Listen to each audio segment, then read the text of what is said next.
பொதுவாக இந்த கொசு வந்தால் அடிச்சிடலாம். அடிக்கிறதுக்கு கொஞ்சம் யோசிக்கணும். அதை விட சிக்கலானது என்னென்னா, இந்த பச்சை வண்ணத்தில் ஒரு பூச்சி இருக்கும். அது ஊற ஆரம்பிக்கும், ஆனால் நம்ம அதை அடிச்சிட முடியாது. ஏன்? அடித்தா அப்படி நாரும்.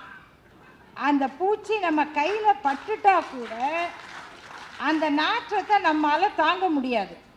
இப்போது அப்படிப்பட்ட பூச்சிகளை தமிழ்நாட்டில் இறக்கி விட்டுருக்காங்க. நம்ம பூச்சியவும் வெளியேற்றணும், சுத்தமாக அடித்து நகற்றமும் வந்துடக்கூடாது, நம்ம கையவும் பார்த்துக்கணும். இவ்வளவு சிக்கலான இடத்துல நம்மளை கொண்டு வந்து நிறுத்தியிருக்காங்க. நம்மை திசை திருப்புவதற்காக இந்த நச்சு பூச்சிகளை இறக்கி விட்டுருக்காங்க. ஒன்று, இது ஒரு சர்க்கஸ் கம்பெனி, ஜெமினி சர்க்கஸ் மாதிரி. அழகு தமிழில் பேசும், அடுக்கு மொழியில் பேசும், அப்பப்போ சிரிச்சுக்கும், தன்னைத்தானே வியந்துக்கும். அப்புறம் இயேசு மாதிரி, இயேசுவோட வாரிசு ஜூதாஸ் சொன்னார், அவர் சொன்னார், அவங்களாம் இவரை தான் சொன்னாங்க. இப்படி ஒரு வாரிசு வருவார், வள்ளலாருக்கு வாரிசு, முத்துராமலிங்க தேவருக்கு வாரிசு, எல்லாருக்கும் இப்படி ஒரு சர்க்கஸ் கம்பெனி.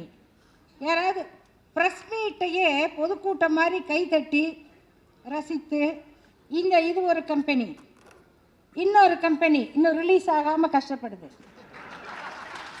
அது கம்பெனி மண்டபத்தில் யாராவது எழுதி கொடுத்தா அதை வாங்கிட்டு தப்பு தவறுமாக படித்து அது சாட்டர்டே சர்க்கஸ் மாதிரி, அது ஒரு தனி கம்பெனி. ஆனால் நண்பர்களே, இவர்களை வெறும் கம்பெனின்னு நம்ம ஒதுக்கிவிட முடியாது. ஏன்னா அதுக்கு கள்ள டிக்கெட் வாங்கிட்டு போய் நிற்கிற கூட்டமெல்லாம் நம்ம குழந்தைங்க, நம்ம பிள்ளைங்க. திராவிடம் என்பது வடமொழி, சமஸ்கிருதம். தேசியம் என்பது என்ன? தேசம்ங்கிறது தமிழா? உங்கள் தமிழறிவுக்கு பாராட்டு விழா தான் நடத்தணும். பாரத தேசம்ங்கிறாரு, அவர் தமிழில் சொல்கிறாரா?